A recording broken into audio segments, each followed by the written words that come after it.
मानसिकरित्या support करून आज आमचं आई आणि बाबा बनण्याचं जे स्वप्न आहे ते पूर्ण झालेलं आहे.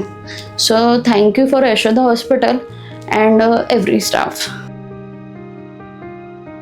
आमच्या लग्नाला 6 वर्ष झाले. 6 वर्षापासून आम्ही भरपूर सारे private doctors, government hospital search केले. त्याचं ट्रीटमेंट पण चालू केलं, पण आम्हाला त्याच्यामध्ये सक्सेस नव्हतं. फायनली आम्हीला फॅमिली डॉक्टरने सजेस्ट केलं यशोदा हॉस्पिटल आणि खडबडे डॉक्टरांबद्दल. तिथे आम्ही गेल्यानंतर आम्हाला फर्स्ट चेकअप नंतर कळालं की मला इंडोमेट्रोसिसचा त्रास आहे. त्यांनी आधी इंडोमेट्रोसिसवरती व्यवस्थित ट्रीटमेंट केलं आणि मग आम्हाला सजेस्ट केलं की आपण IVF करू शकतो. तर IVF मध्ये जे काय आजकाल आपण ऐकतो की IVF बद्दल खूप साऱ्या गोष्टी चुकीच्या आहेत, तर तसं काही नाही आहे. IVFने आपल्याला व्यवस्थित संतती प्राप्त होऊ शकते. आम्हाला जेव्हा त्यांनी सांगितलं की इंडोमेट्रोसिसवरती उपचार आहेत, त्यावेळी आम्हाला आनंद झाला, पण एक टेन्शन होतं कुठेतरी की काहीतरी चुकीचं झालं तर. पण त्यांनी आम्हाला व्यवस्थित समजून सांगितलं आणि आमचा 2 महिन्यामध्येच रिझल्ट पॉझिटिव्ह आला आणि फायनली आज आमची 2 निवाळं सुखरूप आहेत आणि आम्ही खुश आहोत. Yashoda hospital, doctor Khadbade sir,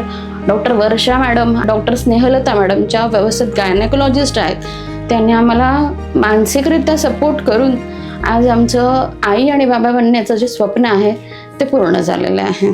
so thank you for Yashoda hospital and every staff. Yashoda hospital आणि डॉक्टर खडबडे यांनी खूप समजून आणि योग्य उपचार करून आम्ही आज आई बाबा आहोत आणि आमच्या 2 गोंडस मुली आमच्या हातात आहेत. अधिक माहितीसाठी आताच कॉल करून तुमची फ्री कन्सल्टेशन बुक करा.